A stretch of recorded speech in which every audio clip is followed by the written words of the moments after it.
Hello everyone, good morning. Welcome back to our classes. आज हम एक बहुत इम्पोर्टेंट प्रैक्टिकल टॉपिक डिस्कस करने वाले हैं जिसका नाम है गोनियोमेट्री। ठीक है, इस टॉपिक को आज हम डिस्कस करेंगे। गोनियोमेट्री फिजियोथेरेपी और एक्सरसाइज थेरेपी के पार्टिकल असेसमेंट का एक वेरी इम्पॉर्टेंट पार्ट है। इसकी हेल्प से हम किसी भी जॉइंट की रेंज ऑफ मोशन यानी आरओएम को एक्यूरेटली मेज़र कर सकते हैं। ठीक है, अगर पेशेंट के जॉइंट में स्टिफनेस है, मूवमेंट रिस्ट्रिक्टेड है या जॉइंट इंजरी है या फिर इंजरी के बाद मूवमेंट कम हो गई है या फिर कोई सर्जरी के बाद रिहैबिलिटेशन चल रही है या ट्रीटमेंट के बाद इम्प्रूवमेंट चेक करनी है, और गोनियोमेट्री बहुत यूज़फुल इंस्ट्रूमेंट होती है। इस ऐसे में क्या होता है कि गोनियोमेट्री इंस्ट्रूमेंट इसमें बहुत यूज़फुल होता है। ठीक है, तो हम बात करते हैं आज के लेक्चर में। हम मेनली 5 थिंग्स कवर करेंगे। First, reliability and validity of goniometry. Second है functional range of motion and normal ROM various joint. Third है टेक्निक ऑफ गोनियोमेट्री। फोर्थ है इंडिविजुअल जॉइंट की रेंज ऑफ मोशन मेजरमेंट करना। ठीक है, एंड फिफ्थ प्रैक्टिकल पॉइंट जो हमें गोनियोमेट्री use करते टाइम याद रखने चाहिए। तो चलिए फिर हम स्टार्ट करते हैं अपने बेसिक कॉन्सेप्ट से, जैसा कि गोनियोमेट्री is the measurement of joint range of motion using a goniometry। गोनियोमेट्री एक इंस्ट्रूमेंट होता है। बेसिकली गोनियोमेट्री एक इंस्ट्रूमेंट है, ठीक है, जो बेसिकली एक प्रोटेक्टर लाइक डिवाइस होता है। कैसा होता है? प्रोटेक्टर लाइक डिवाइस होता है जिसमें एक स्टेशनरी आर्म, एक मूविंग आर्म और एक सेंट्रल एक्सिस या फल्क्रम होता है। ठीक है, जब हम किसी जॉइंट को मूव करते हैं तो मूविंग आर्म बोन के मूवमेंट को फॉलो करता है और हम डिग्री में मूवमेंट को रिकॉर्ड करते हैं। फॉर एग्ज़ाम्पल, अगर शोल्डर फ्लेक्शन मेज़र कर रहे हैं और पेशेंट का आर्म 120 डिग्री तक मूव करता है तो हम उस मूवमेंट को अप्रॉक्सीमेटली 120 डिग्री रिकॉर्ड करेंगे। इस मेज़रमेंट का मेन पर्पज़ है जॉइंट मोबिलिटी असेस करना, लिमिटेशन आइडेंटिफाई करना और ट्रीटमेंट प्लानिंग करना, प्रोग्रेस मॉनिटर करना और डिफरेंट असेसमेंट सेशन के रिज़ल्ट कंपेयर करना। रिलायबिलिटी ऑफ गोनियोमेट्री क्या होता है? तो इसमें दिया हुआ है, रिलायबिलिटी का मीनिंग है मेज़रमेंट कितनी कंसिस्टेंटली सेम रिज़ल्ट प्रोवाइड करती है। सपोज़ एक पेशेंट की एल्बो फ्लैक्शन हमने मेज़र की। ठीक है, सपोज़ एक पेशेंट की एल्बो फ्लैक्शन हमने मेज़र की और रीडिंग आई 120 डिग्री। अगर सेम एग्जामिनर सेम कंडीशन में दोबारा मेज़रमेंट करता है और रीडिंग अप्रॉक्सीमेटली 119 या 121 डिग्री के अराउंड आती है तो हम कहेंगे कि मेज़रमेंट रिलायबल है। गोनियोमेट्री जनरली एक रिलायबल मेथड है, स्पेशली जब एग्जामिनर प्रॉपरली ट्रेंड हो और स्टैंडर्ड टेक्निक फॉलो करें। रिलायबिलिटी के मेनली 2 इम्पॉर्टेंट टाइप हम यहाँ डिस्कस करेंगे, जैसे इंटर रेटर रिलायबिलिटी का मतलब है डिफरेंट एग्जामिनर के मेज़रमेंट कितने सिमिलर हैं। फॉर एग्ज़ाम्पल, मान लीजिए कि पेशेंट का नी फ्लैक्शन फिजियोथेरेपिस्ट ए मेज़र करता है, ठीक है, और रीडिंग 125 आती है। ठीक है, रीडिंग कितनी आती है? 125 आती है। उसी पेशेंट का same movement physiotherapist be measure करता है और रीडिंग आती है 124 से 126 आती है। ठीक है, अगर दोनों एग्जामिनर के रिज़ल्ट क्लोज हैं तो इंटर रेटर रिलायबिलिटी अच्छी है। ठीक है, इंट्रा रेटर रिलायबिलिटी का मतलब है सेम एग्जामिनर रिपीटेड मेज़रमेंट में कितना कंसिस्टेंट रिज़ल्ट देता है। फॉर एग्ज़ाम्पल, मेन मैं आपके नी फ्लेक्शन को मॉर्निंग में मेज़र करती हूँ। जैसे मैं एग्जांपल दे रही हूँ, जैसे हम लोग एक पेशेंट का, ठीक है, एक पेशेंट का नी फ्लेक्शन को मॉर्निंग में मेज़र करते हैं और रीडिंग आती है 120, ठीक है, 120 डिग्री। कुछ टाइम बाद same examiner same procedure repeat करता है और उसकी रीडिंग अप्रॉक्सीमेटली 120 डिग्री ही आती है। इससे इंट्रा रेटर रिलायबिलिटी डेमोन्स्ट्रेट होती है। रिलायबिलिटी को अफेक्ट करने वाले फैक्टर्स, गोनियोमेट्रिक मेज़रमेंट की रिलायबिलिटी कुछ फैक्टर से अफेक्ट हो सकती है। सबसे पहला है एग्जामिनर स्किल एंड एक्सपीरियंस। अगर एग्जामिनर को एनाटॉमिकली लैंडमार्क्स आइडेंटिफाई करना नहीं आता तो मेज़रमेंट इनएक्यूरेट हो सकता है।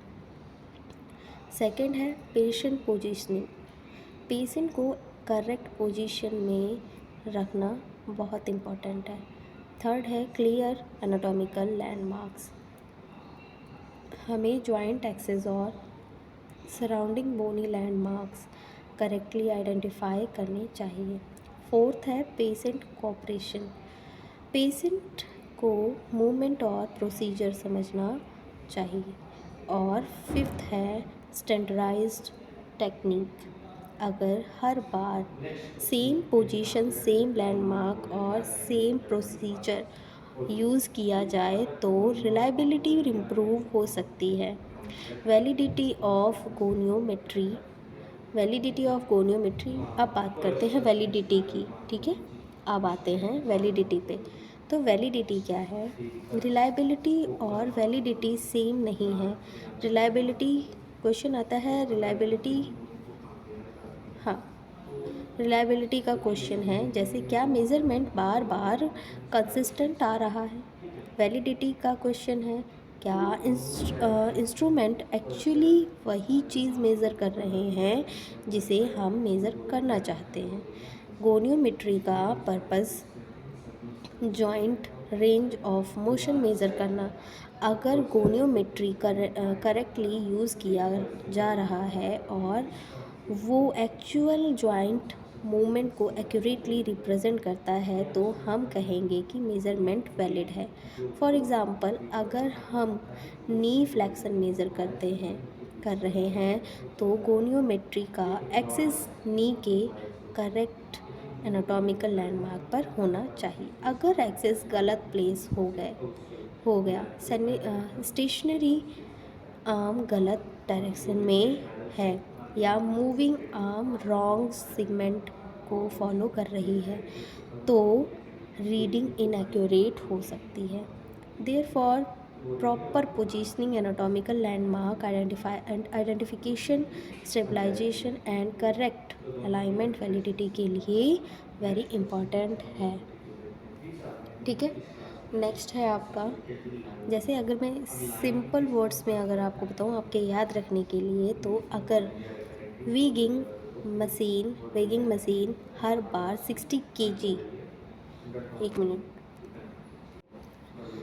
अगर वेटिंग मशीन हर बार 60 kg दिखा रही है और एक्चुअल वेट 55 kg है तो मशीन कंसिस्टेंट हो सकती है बट एक्यूरेट नहीं हो सकती।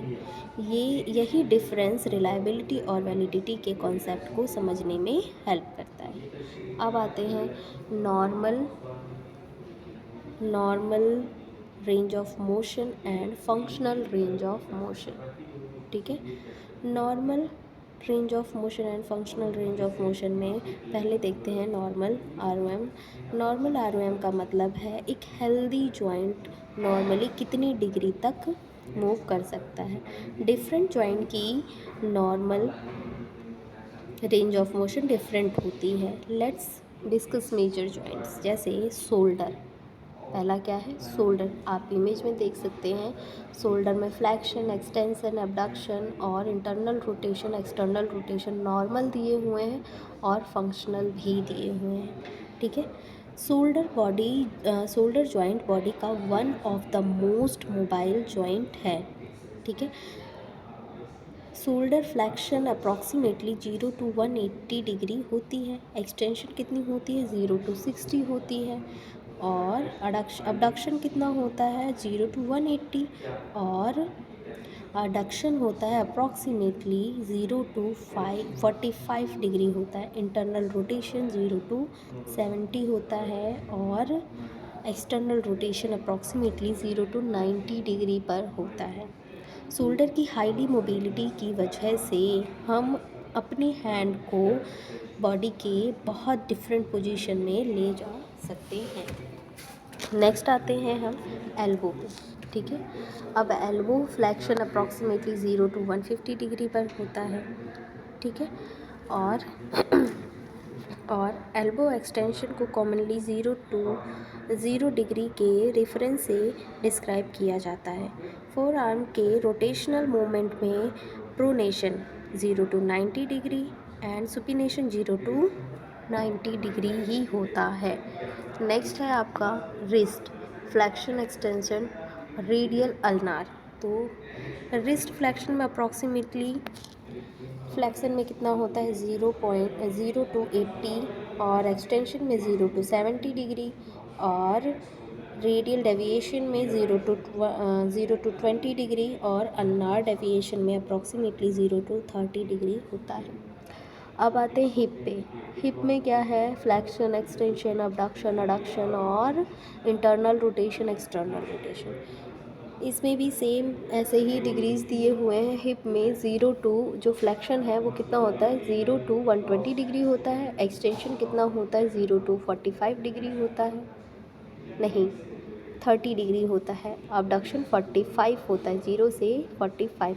देखिए सारे ही जितनी भी फ्लैक्शन एक्सटेंशन हिप में हो, एल्बो में हो, रिस्ट में हो, नी में हो, एंकल में हो, ये सारे कहाँ से स्टार्ट होते हैं? 0 से स्टार्ट होते हैं, ठीक है। 0 से स्टार्ट होने वाले हैं, ठीक। नेक्स्ट आता है हिप में अबडक्शन। अबडक्शन मैंने बताया आपको 0 to 45 डिग्री होता है। अडक्शन 0 to 30 डिग्री होता है और इंटरनल रोटेशन 0 to 45 और एक्सटर्नल भी 0 to 45 डिग्री पर ही होता है।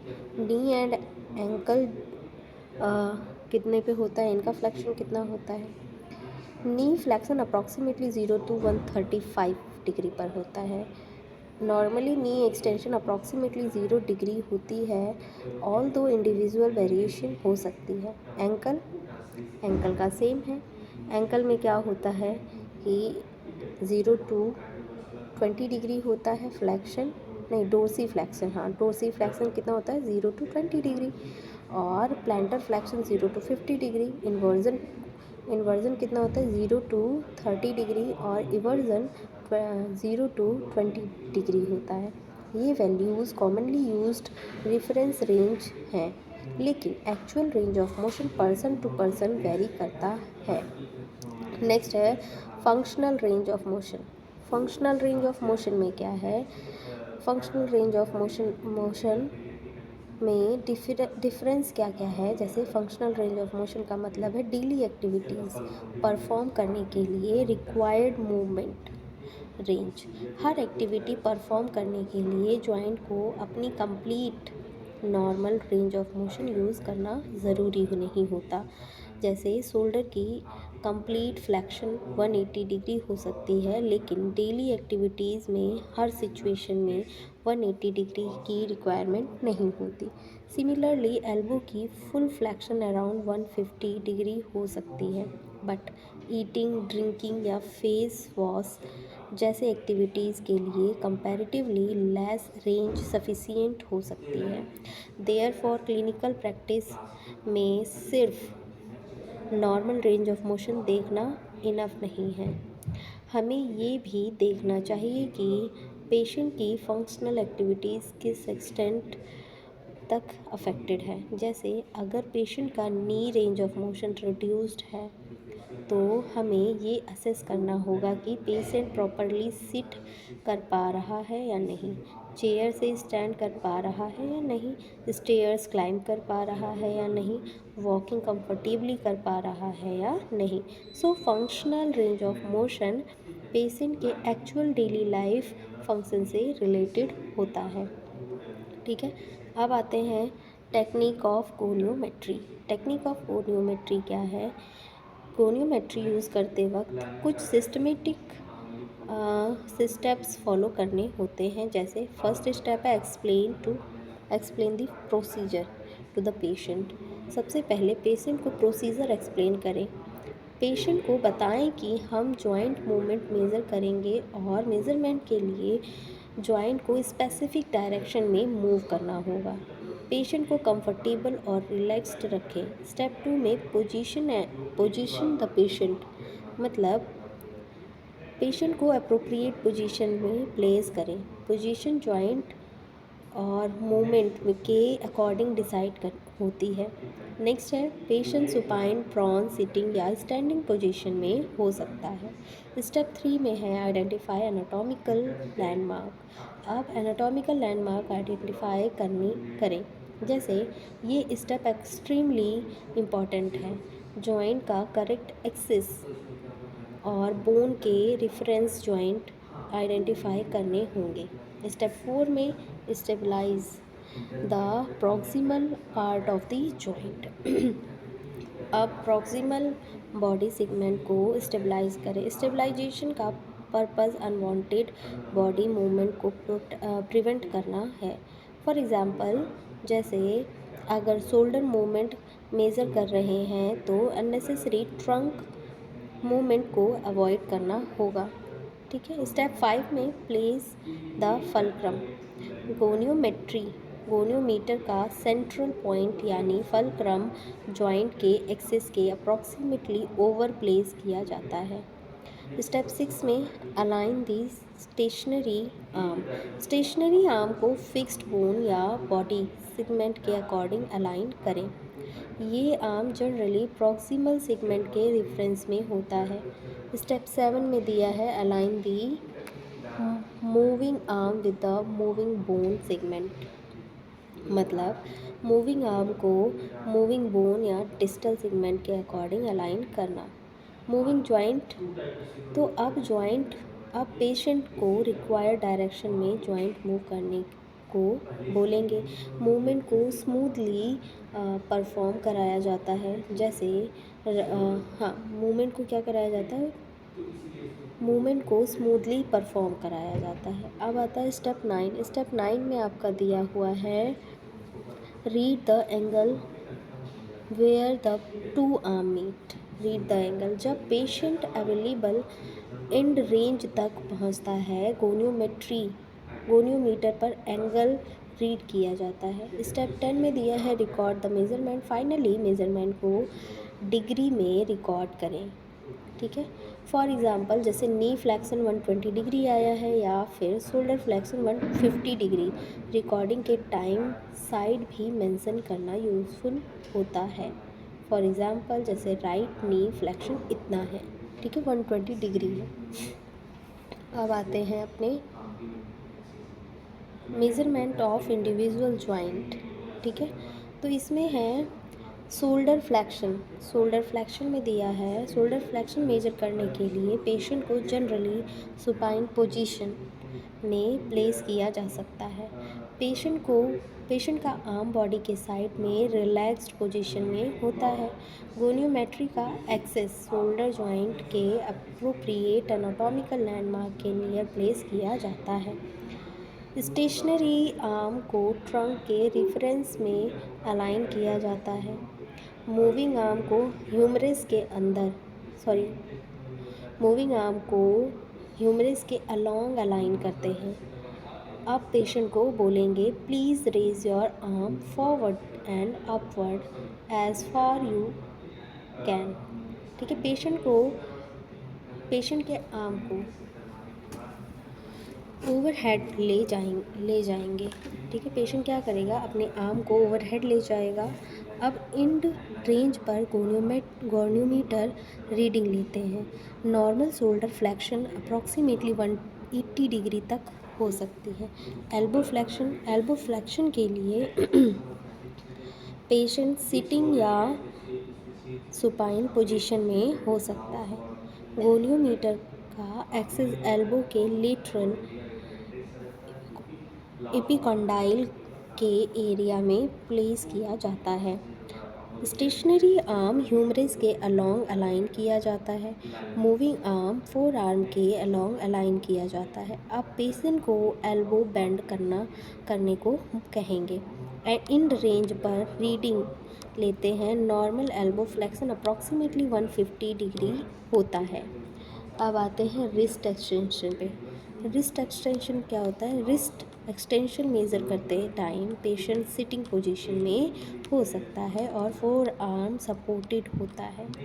गोनियोमीटर का एक्सेस रिस्ट के अप्रोप्रिएट एनाटॉमिकल लैंडमार्क के नियर होता है, प्लेस किया जाता है। स्टेशनरी आर्म फोर आर्म का अलोंग अलाइन होता है। मूविंग आर्म हैंड के रेफरेंस में अलाइन होता है। पेशेंट को हैंड को बैकवर्ड एक्सटेंड करने के लिए कहा जाता है। इंड रेंज पर डिग्री रिकॉर्ड करते हैं। Normal wrist extension approximately 70 degree होती है। हिप फ्लेक्शन के लिए पेशेंट को सुपाइन पोजीशन में रखा जाता है। पेल्विस को प्रॉपरली स्टेबलाइज करना इम्पॉर्टेंट है। गोनियोमीटर का एक्सेस ग्रेटर ट्रोकेंटर के एरिया में प्लेस किया जाता है। स्टेशनरी आर्म के रेफरेंस में अलाइन होता है। मूविंग आर्म फीमर के लेटरल साइड के अलोंग अलाइन होता है। पेशेंट के हिप को फ्लेक्स कराया जाता है। इंड रेंज पर रीडिंग रिकॉर्ड की जाती है। Normal hip flexion approximately 120 degree होता है। अब आते हैं नी फ्लेक्शन पे। तो नी फ्लेक्शन क्या है? नी फ्लेक्शन मेज़र करने के लिए पेशेंट को सुपाइन पोजीशन में प्लेस किया जा सकता है। गोनियोमीटर एक्सेस नी के लेटरल एपिकंडाइल के एरिया में प्लेस किया जाता है। स्टेशनरी आर्म फीमर के अलोंग अलाइन होता है। मूविंग आर्म फिबुला के लेटरल साइड के रेफरेंस में अलाइन होता है। अब पेशेंट नी को बेंड करता है। इंड रेंज पर गोनियोमीटर की रीडिंग रिकॉर्ड होती है। नॉर्मल नी फ्लेक्शन अप्रॉक्सीमेटली 135 डिग्री होती है। एंकल डोर्सी फ्लेक्शन क्या है? एंकल डोर्सी फ्लेक्शन के लिए पेशेंट सिटिंग या सुपाइन पोजीशन में होता है। नी को अप्रोप्रिएट पोजीशन में मेंटेन किया जाता है। गोनियोमीटर का एक्सेस लेटरल मेल्यूलस के एरिया में प्लेस किया जाता है। स्टेशनरी आर्म फिबुला के लेटरल साइड के अलोंग अलाइन होता है। मूविंग आर्म फुट के लेटरल बॉर्डर के अलोंग अलाइन होता है। ठीक है।